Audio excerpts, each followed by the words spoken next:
आम इंतखाबात 8 फरवरी को होंगे। चीफ इलेक्शन कमिश्नर के मुताबिक हर कोई कहता है इंतखाबात शफाफ हों, लेकिन मुदाखलत भी की जाती है। इलेक्शन शफाफ होंगे और क्या लेवल प्लेइंग फील्ड का शिकवा दूर हो जाएगा? यही सवाल डिप्टी ब्यूरो चीफ बोल न्यूज़ इस्लामाबाद अली शेर ने भी अरकान सेनेट के सामने रखा। उनके क्या जवाब थे, आपको दिखाते हैं। आम इंतखाबात 8 फरवरी को होंगे। चीफ इलेक्शन कमिश्नर कहते हैं कि सब साफ शफाफ इंतखाबात तो चाहते हैं, मगर मुदाखलत भी की जाती है। क्या आइंदा इलेक्शन साफ शफाफ होंगे और सब सियासी जमातों को लेवल प्लेइंग फील्ड मिलेगी? आइए जानते हैं अरकान सेनेट से। सारी तनख्वाह मिलती है सिर्फ एक काम की, वो है इलेक्शन कराना और फ्री और फेयर कराना।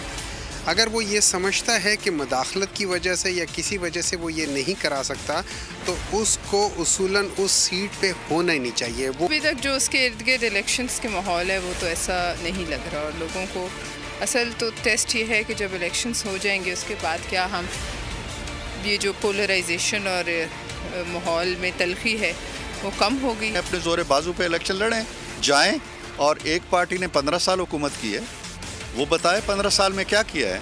हम बताएंगे हमने 9 साल में क्या किया है।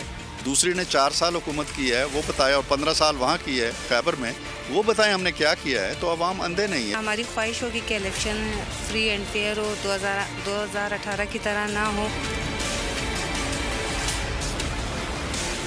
अरकान सेनेट कहते हैं कि 8 फरवरी को इलेक्शन का ऐलान खुश आइंद है, मगर ये चीफ इलेक्शन कमिश्नर की जिम्मेदारी है कि वो तमाम सियासी जमातों को लेवल प्लेइंग फील्ड फराहम करें।